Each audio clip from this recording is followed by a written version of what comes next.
మా ఎంప్లాయీ నాకు నలుగురు ఉన్నారు. హారిక మేడం, తర్వాత జయలక్ష్మి మా సిస్టర్, తర్వాత సౌజన్య మేడం, ఇంకా నన్ను బాగా ప్రమోట్ చేసింది సౌజన్య మేడం, రంగకృష్ణ మేడం, మేడం. నేను అంటే ఈ ఫీల్డ్లోకి రావాలంటే నేను చాలా ఆలోచించాను. నాకు చాలా చెప్పారు మా సిస్టరే హారిక, తర్వాత మా జయలక్ష్మి మా సిస్టర్, నేను రమ్మ అని పిలుస్తాను, నా పేరు రాధా. నేను నర్సింగ్ చేశాను. నేను నర్సింగ్ చేసిన తర్వాత ఇప్పుడు నేను సూపర్వైజర్ అయ్యేదాన్ని. నాకున్న పరిస్థితుల వల్ల నేను ఆ ఫీల్డ్లోకి ఉండలేకపోయాను. నా డ్రీమ్ లేదు. చదువుకున్నాను, చాలా పడ్డాను కష్టాలు. అసలు నేను ఏం చేయాలి? నాకు ఒక కిరాణా షాప్ ఉండేది రామకృష్ణపూర్లో. కిరాణా షాప్ రన్నింగ్ అవుతూ ఉంటే ఇంకా మా సార్ కూడా కిరాణా షాపే చేసేవాళ్ళు. మా సార్ మేనలు, నా బావ. తర్వాత వచ్చేసి నా కుటుంబంలో ఉన్న వాళ్ళే మంచి పొజిషన్లో ఉన్నారు. నేను చదువుకున్నాను, నేను ఇలా ఎందుకు, నేను ఏం చేయాలి, ఏ బిజినెస్ చేయాలి, అసలు నా లైఫ్ ఎందుకు ఇట్లా అయింది, చాలా మెంటల్గా డిస్టర్బ్ అయ్యాను. తర్వాత ఏమొచ్చేసి నాకు ఆర్థరైటిస్ వచ్చింది. వచ్చిన తర్వాత 1.5 year అసలు లేవలేని చాలా వచ్చి నాకు మెడిసిన్ తీసుకోవడానికి కూడా చాలా ఫైనాన్షియల్గా చాలా ఫేస్ చేశాను. ఏం చేయాలన్నప్పుడు తర్వాత మా పెద్ద తమ్ముడు వచ్చేసి బెంగళూరులో ఉంటారు, సాఫ్ట్వేర్. తను కొంత మనీ నాకు హెల్ప్ చేసి ఇక్కడ ఏది ట్రీట్మెంట్ తీసుకోకుండా నేను మహారాష్ట్ర వద్దకు వెళ్ళాను. అక్కడ ఏమంటే ట్రీట్మెంట్ మా ఓన్ బ్రదర్ లాగా మోహన్, లక్ష్మీ మోహన్ నాతో వచ్చింది సిస్టర్. తను వరదకు తీసుకెళ్ళాడు. అసలు నా చైర్లో కూర్చుంటే కూడా నేను ఓన్గా లేవలేను, అట్లా ఉన్నదాన్ని. తర్వాత వరద ట్రీట్మెంట్ వల్ల అట్లా వచ్చానండి. షార్ట్కట్లో చెప్తాను. ఏమైందంటే తర్వాత మా సార్ వచ్చేసి మాకు చిన్న కిరాణమే కానీ చాలా నడిచేది, మంచిగా మూవ్ అయ్యేది.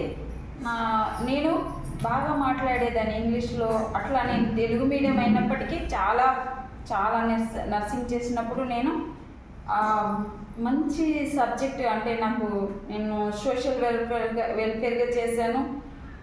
ఎంజిఎం హాస్పిటల్లో చేశాను. నా ట్రైనింగ్ అంతా పూర్తయింది. జాబ్ చేయాలంటే నాకు ఎవరు సపోర్ట్ లేదు. అయితే అటువంటి సిచ్యువేషన్లో మా అమ్మ నాకు తోడుగా ఉండి నేను మెంటల్గా బాగా డిస్టర్బెన్స్ అయ్యాను. అక్కడే వచ్చి కిరాణం పెట్టుకోండి, ఏం చేయకున్నా పర్లేదని చెప్పి నన్ను, అంటే అమ్మనే కదా ఇంకేది ఎవరైనా చూసేది.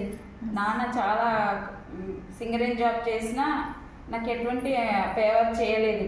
చాలా ఇబ్బంది పడ్డాను. నేను ఇన్నాళ్ళు ఇట్లా ఉండాలి చదువుకోనని ఏమంటారు మెంటల్ డిజార్డర్ అయ్యాను. అంత ఇబ్బందుల్లో మరి ఈ మధ్య అంటే నేను ఆర్థరైటిస్ నుంచి కూడా కొంచెం క్యూర్ అయ్యాను. కానీ నాకు తెలుసు స్టెరాయిడ్ మెడిసిన్ కాబట్టి నేను వాడనని అక్కడ డాక్టర్స్కే చెప్పాను. నార్మల్ మెడిసిన్ తీసుకోవడం వల్ల నేను ఇప్పుడు ఉన్నాను. నేను నా ఫోటో పెడతాను, మా సార్తో ఉన్నది. అసలు నన్ను మీరు చూసి గుర్తుపడతారు.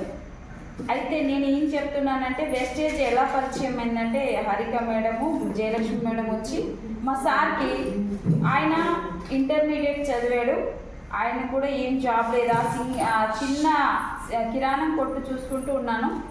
ఆ టైంలో మా సార్ కూడా ఆ కిరాణా కొట్టు మూసేసాడు. పెయింటింగ్ వర్క్ నేర్చుకున్నాడు.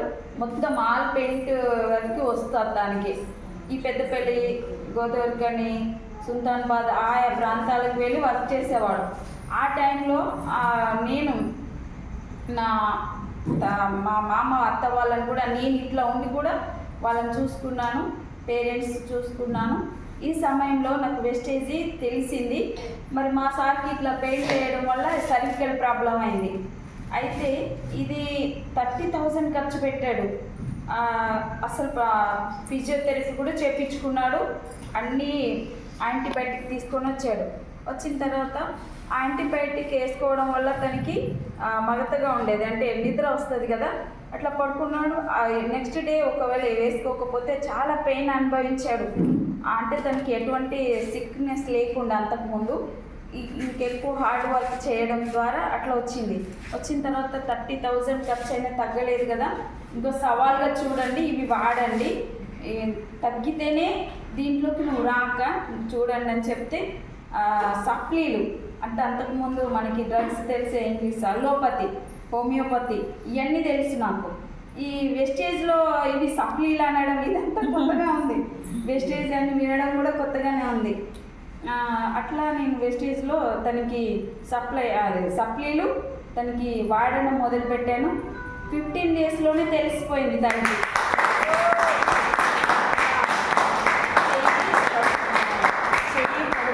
చెయ్యి ఎత్తాలంటే ఎంతో తిమ్మిరి వచ్చి చాలా పెయిన్ ఉండేది తనకి. తిమ్మిరి తగ్గింది, చెయ్యి లాగడం తగ్గింది. అయితే నాకు ఒకటి ఇందులో ఆయిల్ వాడాలి మీరు అని చెప్తే, నేను ఈ ఇంగ్లీష్ మెడిసిన్ వాడిన తర్వాత కరోనా వచ్చింది. అది వచ్చిన తర్వాత వ్యాక్సిన్ వేయించుకున్నాను. తర్వాత నాకు అసలు నడవలేని పరిస్థితి.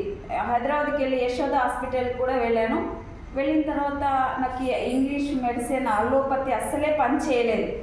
ఏం చేయాలన్నప్పుడు నాకు ఆయుర్వేదిక్ మెడిసిన్ దగ్గరికి తీసుకెళ్తే అక్కడ ఆ మెడిసిన్ వాడడం ఇప్పుడు కూడా కంటిన్యూ అవుతున్నాను. అది కూడా మానేసి మన వెస్టేజ్లోనే ఆర్థరైటిస్కి వాడాలని చిన్నగా నేను లక్సాయిలు ఇట్లా తర్వాత కాల్షియం అవి సీబత్తం అవి వాడుతున్నాను. ఎనర్జీగా అసలు నేను బస్ ఎక్కలేను, ట్రైన్ ఎక్కలేను, కూర్చొని. నాకు ఎగ్జాంపుల్లో మా సిస్టరే నన్ను తను కూడా వచ్చి నాకు చాలా హెల్ప్ చేసేది. చాలా అసలు నేను కొంచెం ఆరోగ్యంగా ఉన్నాను అని అనుకున్నాను. తర్వాత నేను ఇందులో సరే జాయిన్ అవుతాను అని చెప్పి జాయిన్ అవ్వడం జరిగింది. తర్వాత నేను ఏంటంటే నేను వాడే మెడిసిన్కి చాలా గ్యాస్ట్రిక్ ప్రాబ్లం అయ్యేది. ఈనో తాగితే కానీ తగ్గకపోయేది. నాకు ఎంత ప్రాబ్లం ఫేస్ చేశానంటే, ఎప్పుడైతే రైస్ బ్రాండ్ ఆయిల్ వాడానో అప్పటి నుంచి ఈనో ప్యాకెట్ అనేదే తెలియదు. ఇప్పటి వరకు 10 months అవుతుందండి. నాకు చాలా ఇష్టం ఈ యొక్క రైస్ బ్రాండ్ ఆయిల్. తర్వాత వచ్చేసి ఇంకా ఇంట్లో హెయిర్ ఆయిల్, తర్వాత షాంపూ దగ్గర నుంచి అన్నీ వెస్టేజ్లోనే తీసుకోవడం జరిగింది.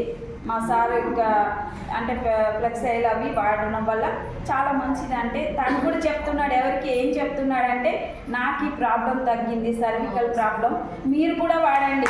నేను ఫిజియోథెరపీ కూడా చేయించుకున్నా, ఇది తగ్గలేదు, ఈ వెస్టేజ్లో తగ్గింది నాకు.